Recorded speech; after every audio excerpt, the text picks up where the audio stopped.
Hello everyone. Can you hear me, guys? It's an honor to be here to talk to you about my business and my story. Like Ms. Smith mentioned, my name is Zarina and I'm a current Master of Management student here at Lipscomb. I am also an international student from Uzbekistan, which is a small country near Russia. And it's been an honor to compete for Kittrell Pitch Competition and even a bigger honor to winning that prestigious award among very deserving teams. So my business is Zarina Tova boutique. This is the online shop. You can find me on Etsy.com. And I create, design, and sew fashion accessories for women. They are all handmade, designed, and crafted by me. I personally do all of that myself. I have a day job where I work until 5 p.m. Then I come home after 5, have a quick dinner, and start sewing until midnight or sometimes 2 a.m. Then I wake up in the morning, go back to work, and then come back, and that's pretty much the daily routine that I have. And then I spend most of my time on weekends sewing.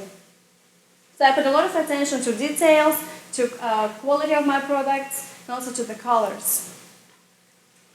And with my business, I would like to make an impact in the community. So as an international student, I would like to create scholarships for international students here in America because we are not eligible for most of the financial aid here. So as my business grows, I would like to contribute a certain percentage to international students here for scholarships. And also, I would like to create job opportunities for women refugees in the community. Because when immigrants and refugees come, they can't really speak English and they don't know about the US culture. So it's very challenging for them to find the jobs in the US. So I want to help those women and would like to create job opportunities for them.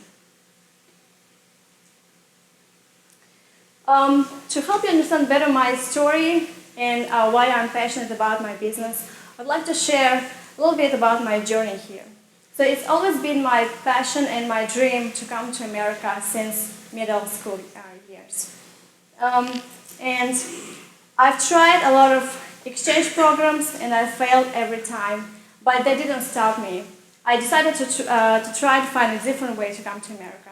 And so I started researching community colleges, and it took me a year, and I was looking for affordability for the dorm on campus and also for art programs. That's what I wanted to study. And so after a year of my research, I finally found a small community college in Nebraska where I studied for 2 years. So being an international student in America is challenging because, like I've mentioned, we don't have many financial aids, so it's been very challenging to cover the tuition expenses. So my parents had to sacrifice a lot for me to continue my education and my dream in America. And also I wanted to help my parents, and I started to look for jobs on campus. And I found a job, and my very first job was as a cleaning lady. I was cleaning in the dorm, and by having that job, I was able to save enough money to cover my first year of the college.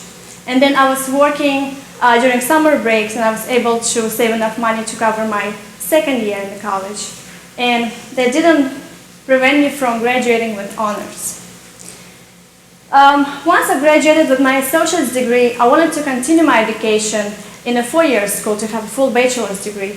But I didn't know how I would do that because I just simply couldn't afford that. And so that's where the blessing from God came, and He showed me the way where I didn't see a way at all. Through my active campus involvement, my high GPA, and my academic awards, I was able to be eligible for academic scholarships. And several universities contacted me and offered me full scholarships, and one of them was Lipscomb. And so after my research, I decided to transfer to Lipscomb, and that was one of the best decisions I've made so far. When I transferred to Lipscomb, I studied textiles, apparel, and fashion merchandising as part of my undergraduate career. And now I'm a Master of Management student, and it's been a blessing because this new program came along at a perfect time. I've learned a lot about business, entrepreneurship, and social venture.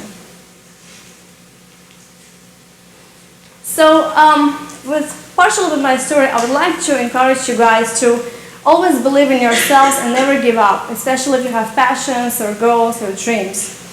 And it sounds like a cliche, but it is so true. When my parents were very supportive when I came here, but they weren't supportive when I was back home.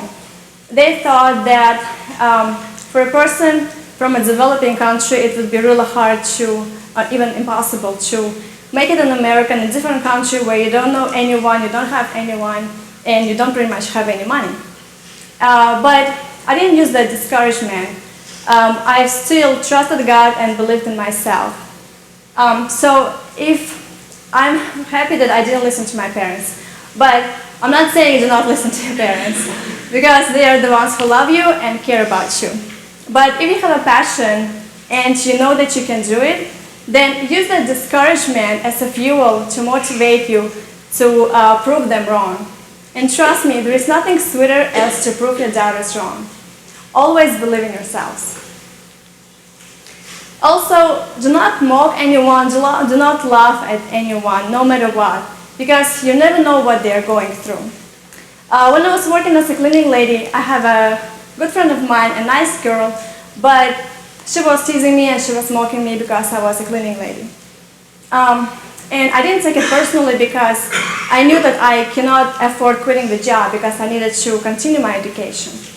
And so after a certain time, I was promoted to be a bookstore assistant on campus. And at the same time, that friend of mine, her parents were facing some financial difficulties. And they told her that they couldn't afford her education anymore in America. She was an international student as well. And so she desperately needed a job. And guess what? She took my job as a cleaning lady. So they say what goes around comes around. So never judge anyone, no matter what kind of job they're doing. Don't mock anyone, don't laugh at anyone. And also be grateful. Be grateful to God that you have these incredible opportunities here every day that other kids in developing countries don't have. And also be grateful to those people who helped you, who are helping you, and who believe in you. This is the smallest yet the most meaningful thing that you can do for them. I hope my story was able to encourage all of you to continue pursuing your passions and your goals. Thank you so much for your attention.